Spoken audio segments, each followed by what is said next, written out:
భోగి మంటల యొక్క ప్రాముఖ్యత, దాని యొక్క విశిష్టత. భోగి మంటల ఆధ్యాత్మిక ప్రాముఖ్యత ఏమిటంటే, గత సంవత్సరంలో ఎదురైన కష్టాలు, బాధలు, ప్రతికూలత అగ్నిదేవుడికి సమర్పించి వాటిని భస్మం చేసి రాబోయే ఉత్తరాయణ కాలంలో కొత్త ఆశలతో, సంతోషాలతో ముందుకు సాగటం.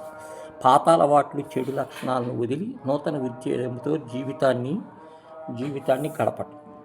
సంక్రాంతి సమయంలో సూర్యుడు దక్షిణాయనం నుంచి ఉత్తరాయణంలోకి ప్రవేశిస్తుంటాడు. ఈ సమయంలో ఉష్ణోగ్రతలు తగ్గి చలి ఎక్కువ అవుతుంది. భోగి మంటల శాస్త్రీయత.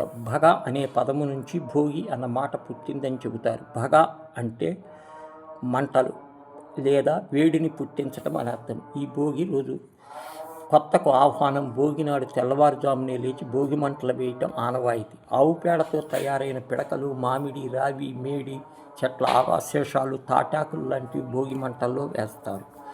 భోగి మంటలు ఎందుకు వేస్తారు?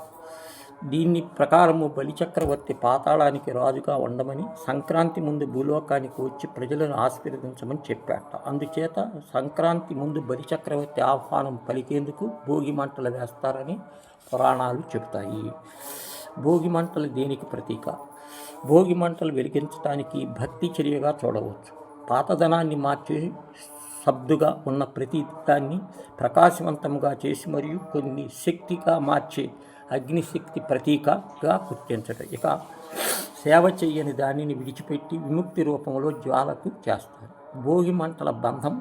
మంటల సెలెక్టివ్ నుండి జంతువుల ఎముకలను సేకరించి అగ్నిని సృష్టించే కాలం నుండి దాని మూలం వచ్చింది. కానీ భోగి మంటలు అనే పదం వ్యాకరణపరంగా సరైనదే కావచ్చు. కానీ సమకాలీన కాలంలో ఉపయోగ సమావేశాలలో బంధము సామాజిక యాంత్రికంగా, దాన్ని సాహిత్య ఉపయోగ కారణముగా బంధన అగ్నిగా మార్చడానికి వచ్చింది. భోగి మంటల యొక్క ప్రాముఖ్యత. గెల్ బ్రిటన్లో బోన్ ఫైర్ లో చర్యల వైఫల్యం జరుపుకునే సాంప్రదాయం ఉంది. అందువల్ల బ్రిటిష్ పండుగ నవంబర్ 5న జరుపుతుంది. అయితే కొన్ని వాణిజ్యపరంగా నడిచే కార్యక్రమాల్లో హాజరు పెంచడానికి సరైన తేదీ దగ్గరగా ఉన్న వారాంతంలో నిర్వహించబడతాయి.